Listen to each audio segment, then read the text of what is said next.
López, Torrontegui o Pepillo, Campanal, Raimundo y Berrocal. Estos 6 míticos futbolistas del Sevilla hicieron historia en el Sevilla Fútbol Club, que comenzó a gestarse antes de iniciarse la Guerra Civil y que logró sumar 2 Copas de España en 1935 y 1939, amén de pelear por el título de Liga en los primeros años 40. Ellos formaron la que se dio a conocer como delantera estuca, por el poderío atacante de todos sus componentes que recordaba al de un bombardero alemán de la época. 4 sevillanos de nacimiento: López, Pepillo, Raimundo y Berrocal, menudos de cuerpo y habilidosos con el balón, se compenetraron a la perfección con el poderío físico y el empuje del asturiano Campanal, ariete a la antigua usanza y que sigue liderando en la actualidad la tabla de goleadores históricos del club con sus 217 goles anotados como sevillista. A estos 5 nombres hay que unir el del melillense de ascendencia vasca, Torrontegui, el más versátil de todos y que tras formar parte del equipo que consiguió el primer ascenso a primera del club de Nervión, jugó en casi todos los puestos del ataque para pasar a la línea media posteriormente cuando Pepillo se hizo un hueco en el 11. Raimundo Blanco y Miguel López Benjumea, hijos de los legendarios Raimundo y Torrontegui, nos retrotraen a ese Sevilla de 8 décadas atrás, que además de títulos encadenó goleadas escandalosas que lo convirtieron en un rival temible. Bueno, mi abuelo era vasco, mi abuela. Lo que pasa es que mi abuelo era uno de los propietarios de las minas del Rif. Y entonces se trasladaron a Málaga para estar más cerca de las minas. Le cogió pequeño la guerra de África, en la que perdimos las minas. Entonces mi abuelo se murió muy joven, cuando tenía 5 años, y estuvieron un tiempo en Málaga, volvieron arriba a País Vasco y después volvieron otra vez a Málaga. Y en Málaga es cuando empezó ya a jugar fútbol. Y jugó, ya seriamente jugó en el Atlético malagueño. Y entonces cuando tenía 16, 17 años, un año antes de venir al Sevilla, fue el Betis a por él para que se viniera y no, la madre y él no quisieron venir. Y entonces mi abuela dijo que no venía, que era muy joven, da igual. El año siguiente fue Sevilla a por él y con la excusa de que tenía que venir a Sevilla a estudiar perito industrial, consiguió que la madre le diera permiso para venir a jugar al Sevilla. Y con 17 años se vino al Sevilla, ya, y estuvo pues de 17 hasta los 30 y tantos años jugando ininterrumpidamente Sevilla, nada más que tuvo dos equipos así profesionales, el Atlético malagueño y el Sevilla. Y después ya con 18 años, pues ya incluso 18 o 19 fue capitán del Sevilla, o sea que él se incorporó y en Sevilla al Sevilla y consideró al Sevilla como su vida y su ciudad y como si hubiera nacido aquí, aunque nació en Melilla. Aquella delantera famosa Stuka, que le pusieron nombre de los aviones alemanes que eran tan rápidos en la Guerra Civil Española y después en la Guerra Mundial, pues jugaba teóricamente con el 8, eran 5 delanteros, él jugaba normalmente con el 8, pero era muy versátil, llegó a jugar de extremo derecha, llegó a jugar de delantero centro y después cuando se incorporó el sexto Stuka, que fue Pepillo, jugaba mucho en la media. Eran López, Torrontegui, Campanal, Raimundo y Berrocal, y después pues eran López, Pepillo, Campanal, Raimundo y Berrocal. Quiere decir que la delantera Stuka, por eso dice que son 6, porque primero empezaron 5 y después se incorporó Pepillo. Y él jugó de portero, jugó de todo. Y bueno, la verdad es que dicen la gente que lo vio, yo no llegué a verlo, que jugaba muy bien y era mucho tipo pulmón, o sea, peleaba, era goleador también. Saltaba, para ser la poca estatura que tenía, saltaba mucho y sobre todo se mantenía mucho arriba, cuando saltaba se mantenía muy, con lo cual cabeceaba muchos balones. Y había una conexión perfecta con López y con Campanal, por el lado derecho. Para mi padre eso era lo más importante de su vida prácticamente, ¿no? Su juventud, no sé, era el Sevilla para él y haber sido jugador era un orgullo y todo giraba mucho alrededor del Sevilla y de su época como jugador, ¿no? Sus amigos principales eran sus compañeros del equipo desde siempre. Y bueno, para él el Sevilla era lo más importante, ¿no? Aparte de su familia, claro. La escuela sevillana de que todavía pervive, creo yo. Y entonces él era un jugador, sí, muy delgado, pesaba 60 kilos, pues habilidoso, supongo. Yo nunca lo llegué a ver jugar, pero por las referencias que tengo. Entonces se apoyaba mucho también en Campanar, que era el que rompía, digamos, las defensas, y entonces los interiores, pues los que se aprovechaban un poco de la fuerza de Campanar. Y entonces, pues sí, debía ser un jugador muy habilidoso. Yo muchas veces le preguntaba, bueno, ¿y de los jugadores de ahora a quién te podrías parecer? Y no sé, él tampoco lo tenía muy claro, ¿no? Decía, no sé, nunca me dijo. Alguna vez me decía, pues yo quizá a Kini, él hablaba de Kini como de jugador de los años 80 y tal, que se hubiera parecido, pero yo la verdad es que no sé cómo era tal. Consiguieron subir al Sevilla a Primera División, fue un acontecimiento aquí en Sevilla, y después consiguieron en el año 35 la primera Copa del Rey del Sevilla, y bueno, que fueron un partido, me han contado, un partido magnífico, absolutamente apabullante por el Sevilla, y que ganó relativamente fácil la primera Copa del Rey. En la guerra hubo algún conato de partido, incluso jugaron un partido amistoso, teóricamente de selección nacional, que no está contabilizado en la historia, pero sí contra Portugal, y bueno, había evidentemente, en los dos bandos había futbolistas de todos los colores. Y entonces nada más que acaba la guerra, ganan el 39, ganan la segunda Copa del Rey, y bueno, pues están en la punta de la clasificación de fútbol de Sevilla, de España, ¿no? El Sevilla se mantiene una serie de años. Él estaba muy orgulloso de esos títulos. El año 36 la ganaron cuando él todavía tenía 17 años, era muy jovencito. Y entonces la anécdota más graciosa fue que graciosa, no sé. La celebración de ese título, tengo por ahí la invitación, iba a ser el 18 de julio de 1936, que evidentemente no se pudo celebrar por razones obvias, ¿no? Pero bueno, ya luego, con lo que pasó, pues se interrumpió la época de jugador hasta que ya luego pudo, enseguida, cuando otra vez se reanudaron las competiciones, que fue la primera, fue la Copa de España de esa época, que la ganaron, pues tenía pues claro, lo mejor, o sea, para él fue su mejor, lo decía siempre que era su mejor momento como jugador de fútbol, haber ganado ese título, ¿no? Y curiosamente además que coincide que viene de ganar un título antes de la guerra y luego... Exactamente, era de la cantera, digamos, con 17 años, muy joven, y enseguida pues empezó, se unió al primer equipo y ya ganaron con los antiguos que había y la gente que llegaba de la cantera, pues tendrían un equipo muy bueno. Y ese campeonato fue muy interesante. Vamos, a mí me contaba anécdotas de ese campeonato, sobre todo más de la semifinal, que fue contra el Atlético de Madrid, que era Atlético de Aviación, creo que se llamaba entonces, que habían perdido 2-0 allí fuera en su campo, y cuando vinieron aquí ganaron 4-1, y el último gol lo metió él en los últimos minutos. Y entonces se entusiasmó tanto el público y tal, que hubo gente que se tiró al campo, se lanzó al campo, y uno de los que se lanzó al campo era mi abuelo, o sea, su padre. Y claro, fue a abrazarlo a él, y enseguida la policía lo retuvo y se lo llevó, y él iba diciendo, ¿qué es mi hijo? ¿Qué es mi hijo? Y claro, el policía decía, sí, tu hijo y mi primo también, darle igual, y se lo llevaron al calabozo y tal. Eso lo contaba como anécdota y tal, y esas cosas, ¿no? Y luego sobre la final que ganaron en Barcelona, creo que fue, sí. Bueno, era un equipo, como tú bien has dicho, que metió en los 4 primeros partidos de la Liga, metió 36 goles.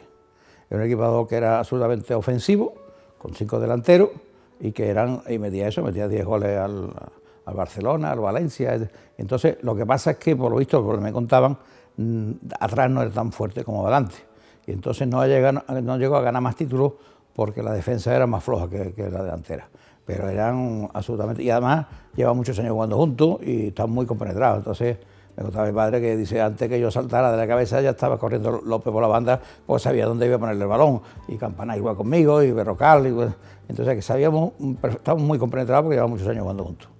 Había de todo, o sea, había desde Berrocal, que era un delantero absolutamente estilista, Campanar, que era un tanque además era un monstruo en en la cancha y fuera de él, mi padre que era muy trabajador y goleador, López que era otro tipo era más regateador, de extremo derecha, y Raimundo que era también otro centrocampista de mucha calidad.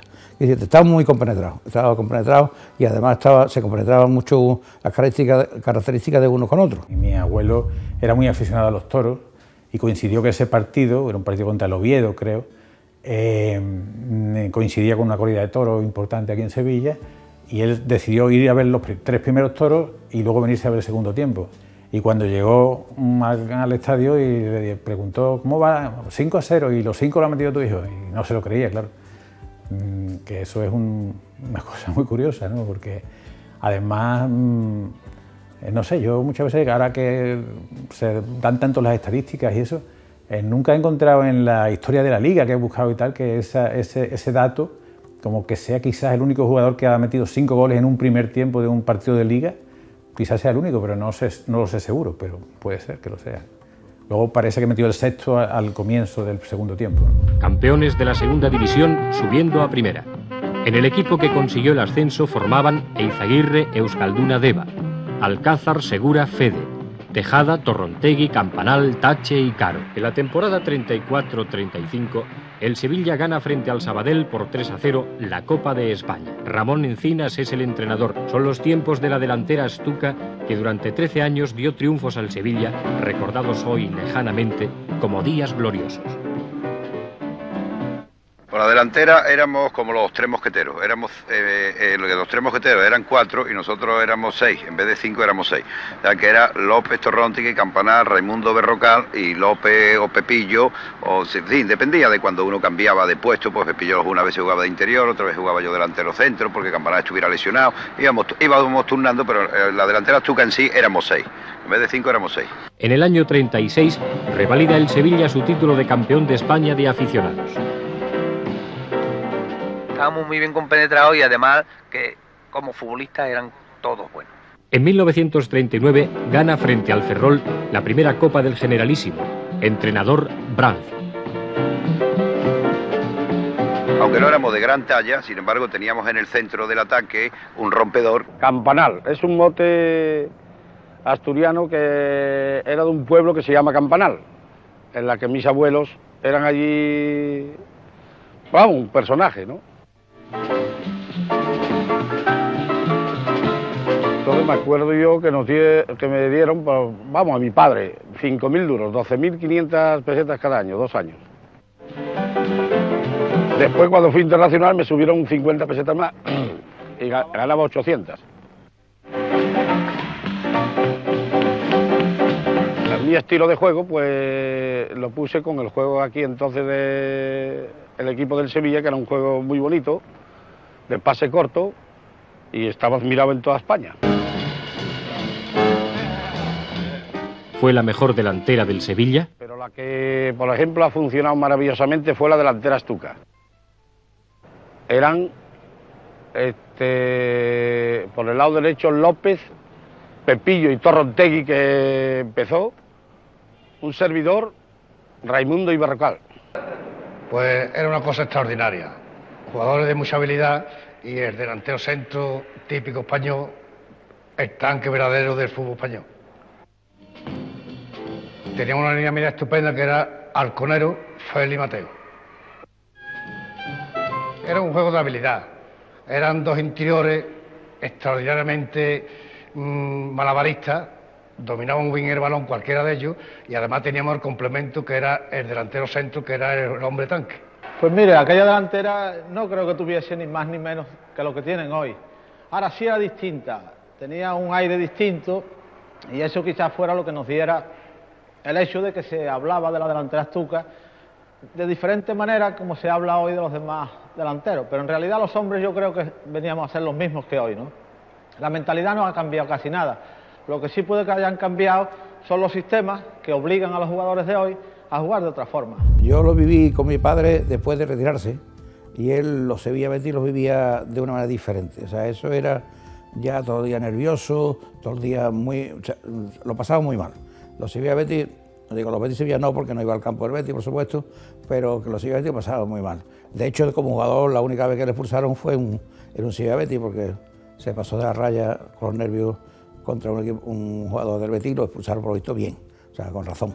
Quiere decir que el señor Betis en mi casa, y sigue siendo todavía, eso es nerviosismo ya 48 horas antes, y bueno, es una cosa especial. Él era muy sevillano sobre todo, entonces claro, era muy sevillista y bueno, con el Betis pues claro, pero sin embargo se llevaba bien con la gente del Betis, no era antibético, digamos, él se llevaba bien, no tenía... Y a nosotros también nos inculcó un poco eso a toda la familia, de no ser exactamente muy antibético, sino bueno, éramos sevillanos, claro, por supuesto cuando jugabas con el Betis, pues cuanto más goles mejor, pero no era una cosa como muy antibético, ¿no? No era eso exactamente. Yo me conté una anécdota. Mi padre se retiró un año antes de lo que aparece en la fecha, en la historia. Dijo que se retiraba, ya tenía su vida, su familia montada, y entonces se retiró, y entonces Ramón Sánchez Pizjuán lo fue a buscar a Punta Umbría en verano, por las arenas. Ese hombre que era grande y pesado, con su chaqueta, su corbata por las arenas, fue a buscarlo, a pedirle por favor que estuviera un año más jugando en el Sevilla. Él no se pudo negar y dijo, bueno, pues venga, pues juego un año más. O sea que fue Ramón Sánchez Pizjuán, que era parte de su presidente, era amigo personal suyo, le pidió sobre todo que hacía falta que fuera, siguiera un año más, y estuvo un año más. Y al año siguiente ya digo, Ramón, ya me voy, definitivamente me voy, y se retiró. Y después hubo un homenaje que, según me contaban, fue el día que más llovió en Sevilla, quiere decir, un diluvio universal, pero vamos, a pesar de eso hubo gente, ¿no? Porque verdaderamente era muy querido en Sevilla, aunque no había nacido aquí, mi padre era muy querido en Sevilla. Sí, se retiró muy joven por las lesiones, principalmente, tuvo muchas lesiones, los 2 meniscos se rompió, lo tuvieron que operar también de un hueso del tobillo que tuvieron que quitar, entonces estaba más tiempo lesionado que jugando. Ya llegó un momento en que no podía. Tuvo también cosas de enfermedad de estómago, curiosamente por un pelotazo en el estómago, en el campo del Atlético de Bilbao.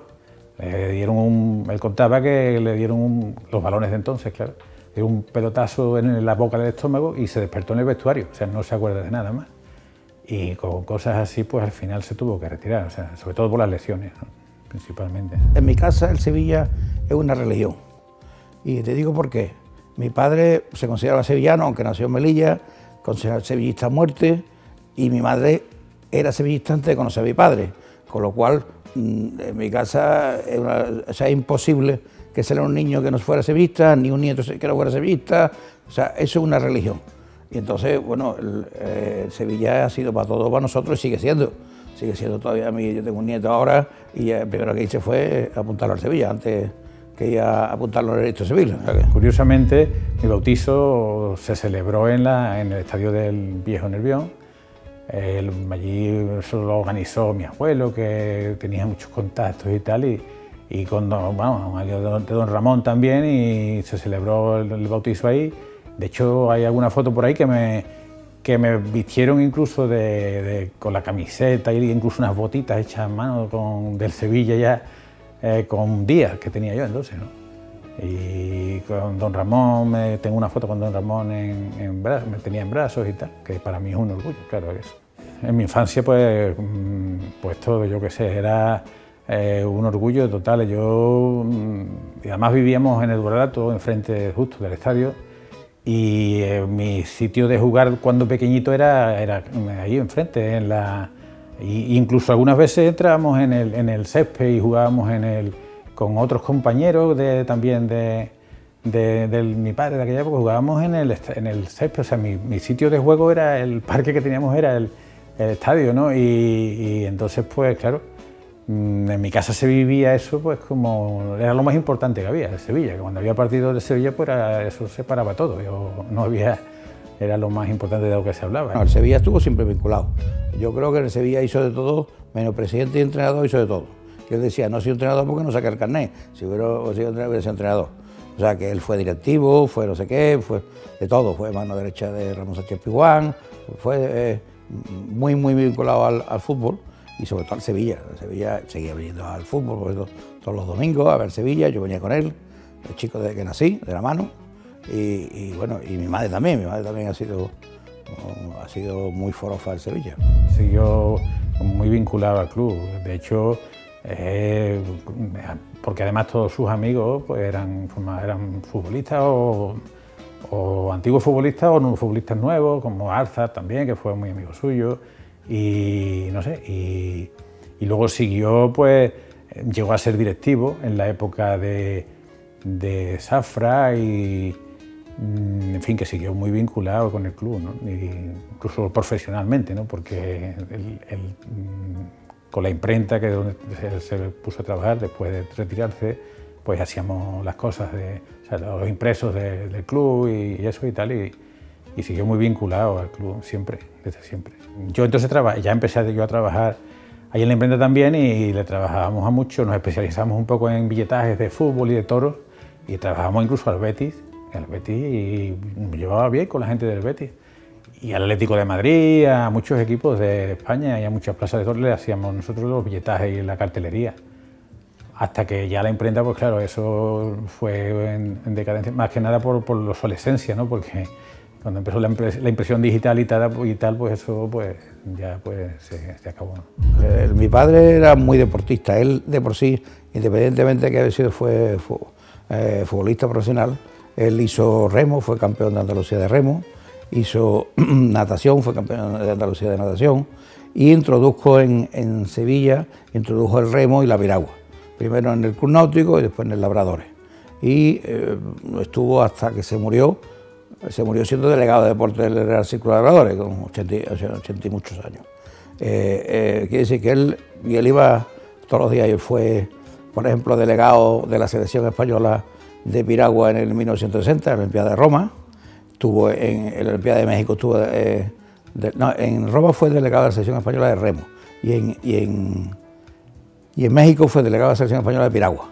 O sea que estuvo en dos Olimpiadas siendo delegado de la selección española. Es decir, él está muy relacionado con el deporte en general, le encantaba el deporte, le encantaba tratar con la gente joven, y entonces siempre estuvo relacionado al deporte, y yo creo que por eso fue medalla de Andalucía por el deporte. Juntamente con Miguel Muñoz, que fue el padre del famoso Anchoa, que ya lo conocéis todos, los dos fueron los que inventaron el Sevilla Betis. Entonces sigue siendo una regata espléndida y bueno, empezaron los dos, aunque los dos eran sevillistas, pero los dos crearon esa regata y bueno, pues ahí está. Al ser tan sevillano y sentirse tan orgulloso de ser sevillano, pues en la época, no sé si fue en el año 73 o así, lo metieron un poco así en política, que él nunca había estado, pero bueno, le metieron en política y estuvo de concejal pues hasta el año 78, hasta las primeras elecciones democráticas. En la época de la transición, que era un poco, había mucho lío, no se sabía si era una cosa, no era ni de la época antigua, ni ya no vivía Franco, ya era otra. Pero era una época de transición que la verdad que fue muy interesante políticamente también, ¿no? Porque hubo mucho jaleo, mucho lío, muchos cambios y bueno. Y él lo vivió eso como una cosa un servicio hacia su ciudad, ¿no? O sea, Sevilla, y estaba muy orgulloso, por ejemplo, de presidir en la Semana Santa allí en la Plaza de San Francisco y cosas así, ¿no? Él se sentía muy orgulloso de eso, ¿no? De poder servir a la ciudad, pues como eran entonces los concejales, que no ni ganaban dinero ni nada, al revés le costaba dinero, ¿no? Prácticamente. O sea que... Mi madre, con 17 años, salió de Castilla de la Cuesta, de la Landesa que estaba interna, y se hizo socia. O sea, con 17 años, en 1930, en 1937, era socia del Sevilla. Y fue socia durante todo el tiempo, estuvo viniendo al Sevilla, pues, excepto los 2 últimos años, o sea, venía al Sevilla, tenía su sitio. Estuvo conmigo en la final de la Copa del Rey, ganamos al Getafe en Madrid, y en ese momento, hasta ese momento, había asistido a todas las finales de Copa que había jugado Sevilla, las que había ganado y las que había perdido, incluso las que ganó el 35 mi padre. Ella fue, hay que pensar, en aquel año 35, una mujer y a Madrid a ver un partido de fútbol, fue con mis tías y con mi abuela, también era sevillista y era aficionada al fútbol, fueron a Madrid todos a ver el Sevilla jugar y ganó mi padre la Copa con el Sevilla. Eso lo vi, bueno, como todos los sevillistas lo vivimos mal, pero vamos, sin perder nunca el ser sevillista y siguiendo estando para lo que hiciera falta, ¿no? en el club, y se vivía mal, claro, eso lo recuerdo yo también, ¿no? La época de los 70 y tal, cuando en segunda, yo qué sé, que no había, no era como ahora, ¿no? Que ahora ya nos hemos acostumbrado mal, pero en esa época es que no, el simplemente meternos alguna vez en la Copa de la UEFA y pasar una eliminatoria era como un triunfo tremendo, ¿no? Y claro, hubo épocas malas, el tema de la muerte de Berrueso en el campo. Me acuerdo que eso le afectó mucho a él también, ¿no? Porque bueno, era una persona muy sentida y todas esas cosas, pues fue toda esa época mala del Sevilla en general. Bueno, mala, que cuando estábamos pasando por la travesía del desierto, ¿no? Yo, para mí, el momento del cambio yo qué sé, el día de la semifinal con el Schalke aquí, yo me acordé, yo no paré de llorar desde que terminó el partido hasta que me fui a la feria andando, y yo iba llorando de alegría, pero acordándome de mi padre, de lo que hubiera disfrutado con una cosa así, porque eso fue el punto de inflexión, ¿no? Y luego ya todos los títulos y todas las cosas que ha habido, ¿no? Y claro, él lo hubiera disfrutado muchísimo, ¿no? Todo aquello. Mi padre sufrió muchísimo con el Sevilla, con el problema que se planteó en Sevilla desde la construcción de este estadio. Quiero recordar, hacer un recuerdo que creo que es importante, que en aquella época, en el año 54, mi padre y mi madre donaron 15.000 pesetas para la construcción del estadio. 15.000 pesetas ahora no es nada, en aquella época es lo que valía un piso, para que hagan una idea. Donaron, se hicieron una célula hipotecaria que nunca se cobraron, y bueno, y para ayudar al Sevilla, porque estaba mal, se hizo el estadio y sufrió muchísimo con los descensos y con lo igual. Por supuesto, en Eindhoven me acordé muchísimo de él, mi madre vivía entonces, me acordé muchísimo de él porque sé que un título europeo hubiera sido su sueño. Mi abuelo, cuando murió, llegó a ser el número 2 del club. Tenemos una anécdota muy curiosa, que él siempre, muy mayor y tal, como conocía el número 1, pues todas las mañanas se levantaba y miraba las mortuorias del ABC a ver si el número 1, a ver quién llegaba antes, ¿no? Y el pobre no lo consiguió, pero se murió con el número 2. Y luego yo, claro, como mi padre me hizo socio desde el primer día que nací, pues ahora mismo tengo el número 15. Espero que a lo mejor, si duró algo, llegaré a lo mejor a ser el 1, no sé. Como homenaje, efectivamente, a mi abuelo y a mi padre.